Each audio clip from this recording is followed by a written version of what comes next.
What is going on, guys? Welcome back to the channel. So let's go over UFC Fight Night. Jared Cannonier versus Gregory Rodrigues. This is happening this Saturday. I'm just going to go over the main card. That's what I always do. I don't go all the prelims and all that stuff. Just to kind of let you know that right out of the gate. Going over the most popular fights, which is the main card. Rodolfo Vieira versus Andre Petroski. All right, so this is in the middleweight division. Rodolfo Vieira is 10-2 overall, only one win by knockout, 9 wins by submission. What have we learned?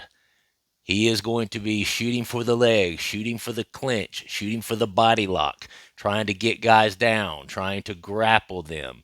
His takedown accuracy is only 30%, but he has 53 takedowns attempted, and he only landed a few of those. So this is a guy that will shoot for takedowns and spends quite a bit of time on the ground. His last fight, he beat Petrosian. His fight before that, he won against Cody Bumdage, as MMA Joey calls him, Brundage. Before that, he lost to Chris Curtis. Good example right there.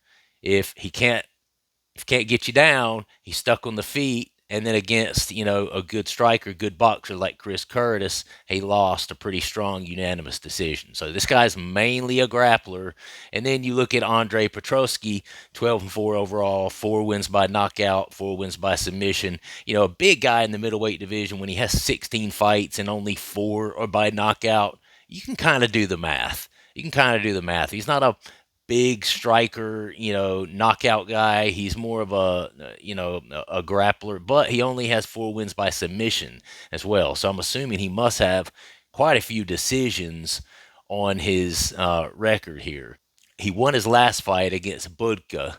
That was a 3-round unanimous decision. He won his fight before that against Fremd, which was also a unanimous decision. He lost his fight before that against Malkoun, which was a 2nd-round KO TKO. Before that, Michel Pereira. He actually lost to Michel Pereira too, and that was 1st-round KO TKO. So he's lost 2 out of his last 4 fights, has Petroski, and the 2 fights he's lost have both been KO TKOs. He's a grappler. He's going to try to get you down. He's going to try to take you down. The interesting thing here is it kind of seems like we have grappler against grappler, because Rodolfo Vieira, 10-2 overall, 9 wins by submission, only 1 win by knockout. So unfortunately, I have a feeling this might be one of those, grappling fest where it may not be the most exciting thing in the world to watch, but I do believe that this will probably be a grappling match here. But you know what they say, a lot of times when you get these 2 grapplers together, they kind of don't want to test each other in that realm, so they might decide to stand up.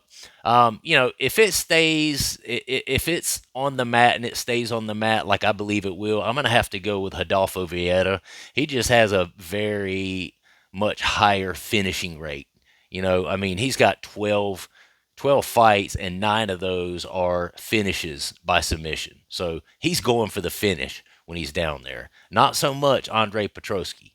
Andre Petroski, 12-4, but then only 4 of his wins are wins by submission. All right. So, I think the more effective guy down there and the guy looking to finish the fight is Rodolfo Vieira. I'm going to go ahead and go with him. Let's say 3rd round submission, Rodolfo Vieira. Moving on up the card, Ismael Bonfim against Nazim Sadykhov. Nazim Sadykhov, 9-1. 6 wins by knockout, 2 wins by submission. His last fight, that's right. His last fight was actually a draw against Borshev. The fight before that, he won against Terrence McKinney. That was 2nd-round submission. Well, if you look over his opponent here, Ismael Bonfim, he's 20-4 overall. Quite a lot of experience for this guy. 9 wins by knockout, 9 wins by submission. So 24 total fights. More than half of them are finishes. So that's a good sign. He's looking to come in there and kind of get you out of there. 33% takedown accuracy, 55% striking accuracy. Yeah, he won his last fight against Vince Pichel. That was a unanimous decision win. He actually lost to Saint Denis by 1st-round submission in his fight before that. That was back in 2023. That hasn't aged extremely well because we now know that Saint Denis kind of They overrated him a little bit there. So that hasn't aged extremely well, that loss. But before that, he did beat Terrence McKinney, second round KO TKO, which, not bad. Terrence McKinney is, a decent fighter for that weight division. So in this fight, I'm gonna have to go with Ismail Bonfim on this. I understand that Nazim is 9-1. He's only lost one, but the strength of schedule and the experience is definitely in Bonfim's corner. 24 fights. This guy overall, quite a few of them in the UFC. Again, 9 wins by knockout, 4 wins by submission. He's got almost half of his fights he's finishing in some way or another. I just don't think Sadikov is going to be able to handle that sort of wealth of experience by Bonfim. I don't know if he's going to be able to knock him out, but let's say Ismail Bonfim wins a unanimous decision against Nazim Sadikov. So that's what I'm going with, Ismail Bonfim. Moving on off the card, Edmund Sabazian versus Dylan Budka. Dylan Budka, 7-4 overall. 1 win by knockout, 2 wins by submission. Not a huge finisher here, okay? It's crazy when you look at these guys, because if you look at Dylan Budka and then you look at Edmund Sabazian, Edmund Sabazian looks like a much bigger individual. Just a big, huge barrel-chested rascal. When you look at him next to Dylan Budka. But the thing about Shabazian, he's surprisingly tough, man. I mean, he kind of comes from a grappling background. I mean, he's known for training with what's that chick's name that was so popular back then? Ronda Rousey. He trained with her, and obviously she was a judo Olympian, so you got to give her credit for that. She sucked at MMA, but she was a judo Olympian, so the grappling is there. So Edwin Shabazian has that same skill, but you know what? He wins most of his shit by knockout. He wins most of his fights by knockout, 13-5, and so he's got 18 fights, 11 of them are by knockout. So Edmund Shabazian is coming to take your head off, dude, and he's a pretty tough dude. I'm actually kind of surprised about how tough he is. He'll stand in the pocket with guys. He did lose his last fight to Gerald Mearshart via submission, so he's definitely got to be careful there. And that surprised me, because I know Gerald Mearshart's a jiu-jitsu guy, but Edwin Shabazian, being a judo practitioner, he should have been able to, I think, stay away from a submission like that by Gerald Mearshart. But hey, it is what it is. His fight before that, Shabazian won KO TKO first round against Dobson. His fight before that, he lost against Hernandez. That was third round KO TKO. His fight before that, he won. So he's 50-50 in his last 4 fights. But again, Shabazian has a good grappling background, but he's typically coming to throw hands. He's, pretty exciting guy to watch. He has been known to get a little bit winded and gas out at times. I think if he doesn't tire himself out too quickly, I think he has a pretty good chance of winning this fight. If you look at Dylan Budka, he lost his last fight to Petrosky. He lost his fight before that to Cesar Almeida. Now, there's no shame in that. Cesar Almeida is a former Glory Kickboxing. That guy's got really, really good hands, and he did lose that second round KO TKO. And then, of course, the one to Petrosky, he lost a unanimous decision. So it's hard to say with Dylan Budka, because this is only his third fight in the UFC. His first 2 he's lost. In this case, I'm going to have to go with Edmund Shabazian. I think he's going to be able to get Dylan Budka out of there. Let's go with first round KO TKO. Let's say he catches him with something that hurts him, puts him on skates. Edmund Shabazian is a big guy for that middleweight division. Let's say he goes in there, gets him out of there. The ref has to step in and save Dylan Budka. Moving on up the card, Calvin Kattar against Yosef Zalal. Zalal? I guess that's how you say his name. Yosef Zalal is 16-5 overall. 4 wins by knockout, 9 wins by submission, 6 first-round finishes. His last several fights, he has won. He beat Jack Shore, his last fight, second-round submission. He beat Aarons by first-round submission. Billy Corantillo beat him by second-round submission. So, I mean, his last 3 fights are 3 wins by submission. So that's something that Calvin Cater is going to have to watch out for. As we know, Calvin Cater, 23-8, quite a lot of experience, 31 total fights, 11 wins by knockout, 2 wins by submission, 10 first round finishes. Calvin Cater can wrestle, but I don't think you can say a whole lot about his submission game. I mean, 2 wins by submission in a total of 31 fights. Calvin Cater is not coming to submit you. He's coming to outbox you and or knock you out. Okay. The question is whether he's going to be able to stay away from a grappling game of Zalal, because Zalal has quite a good grappling game there. So the striking accuracy of Calvin Cater is quite low. If I'm honest, it's only 39%. I would have thought it would have been a lot more than that. But he is a guy that throws a lot of strikes too, and he loves that step in lead elbow. He catches quite a few guys with that. Obviously he lost his last fight to Aljamain Sterling. No shame in that. Did Cater, you know, former champion and Aljamain Sterling. Speaking of not really being a grappler, Calvin Cater, not really a grappler. Obviously, Aljamain Sterling is, and we're talking about championship level grappler. So he lost that by unanimous decision, did Calvin Cater. And I think if he can go to a decision with Aljamain Sterling and not get submitted, I feel relatively comfortable about saying that he can make it through 3 rounds with Zalal without necessarily getting submitted. The question is he going to be able to stay on his feet? Okay? Because I definitely think that Zalal has the advantage on the mat, but it could be one of those things where he just keeps him down there, little ground and pound when he can, just advancing positions and just kind of staying ahead of Cater in the ground positions, but not really doing a whole lot and not really finishing him. Um, thing about it is if Calvin Cater is able to keep it on the feet and he's able to kind of shuck off a lot of the takedowns, I think there's a good chance that Calvin Cater could beat Zalal. You know, the last fight I see this like a split decision loss for Zalal was against what's that guy's first name? Sean Woodson, Spider guy, real tall, skinny, awkward looking, but really good. Fun striker, fun boxing. Zalal actually lost before that, Sang Woo Choi.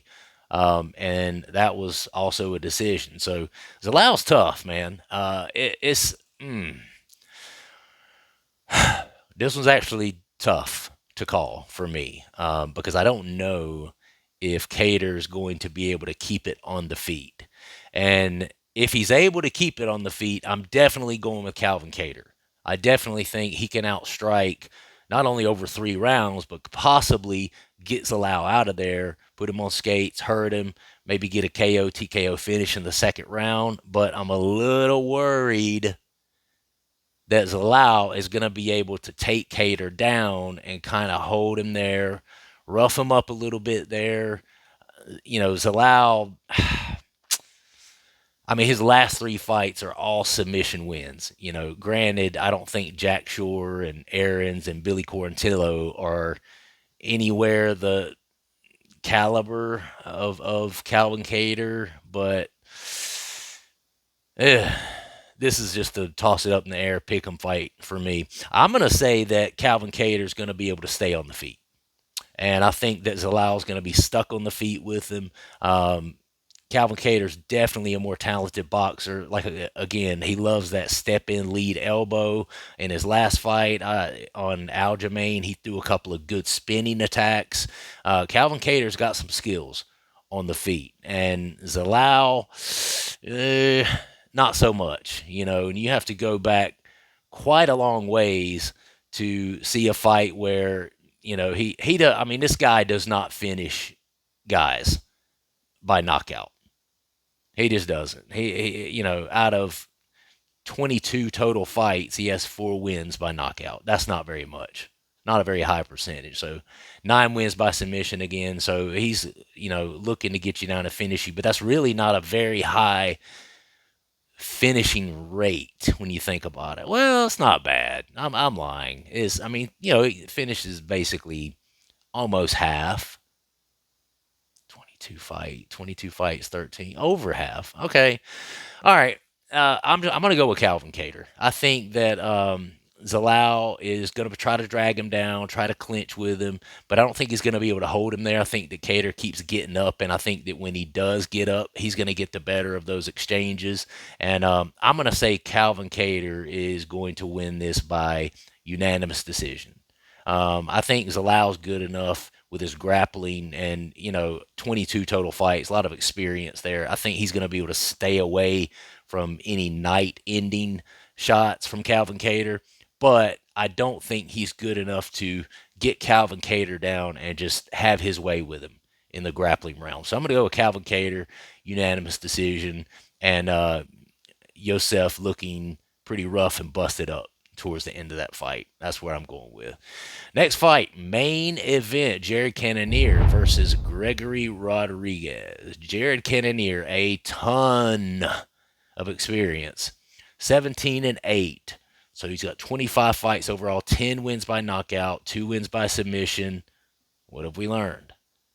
10 wins by knockout, 2 by submission. He's not looking to submit you. He's not looking to grapple you either. He's mainly a striker, mainly stands up with guys, even when it's a situation where he's outgunned against people like Israel Adesanya. He's not, if he didn't try to grapple Israel Adesanya, he's not trying to grapple, period. Jared Cannonier feels more comfortable on his feet at all times, and that's what I expect him to do in this fight as well. He does have 47% takedown accuracy, does Jared Cannonier, but he only has total 15 takedowns attempted. 50% striking accuracy, about average there. His last fight, he actually lost that via unanimous decision to, how do you say that guy's name? Caio Borralho. That was a good fight. Remember that. The fight before that, he lost to Imavov, who now has moved up the ranks after beating former champ Israel Adesanya. And hey, Jared Cannonier didn't look bad in that fight, and it was also kind of a iffy stoppage. Now, I'm not complaining about it. Nobody's writing letters about it. He was hurt, fair enough, but he was still on his feet. And it's one of those things where a lot of people don't feel right about the ref stopping the fight when the fighter's still on his feet. Let him go down at least, because you never know when he could have recovered from it. But either way, he did lose that fight against Imavov. Fight before that, he won against Vettori. Vettori has challenged for the belt. So is Cannonier. Cannonier is a solid fighter. So, you can never really count that guy out. And if you look at Gregory Rodrigues, 16-5 overall, 10 wins by knockout, 3 wins by submission. Gregory Rodrigues is a beast. A beast. Now, he does have 5 losses overall, but if you look at his most recent fights, he's been winning. He won his last fight against Duncan. That was a unanimous decision. Won 3rd round KO TKO against, is that Brad Tavares? Yeah, against Brad Tavares before that. Before that, he won his fight against Tululian. I'm probably butchering this dude's name. But you have to go back 4 fights before Rodrigues lost. He did lose to Bruno Ferreira back in 2023. That was 1st round KO TKO. Man, this Gregory Rodrigues guy, they call him RoboCop for a reason. I mean, he kind of marches your ass down.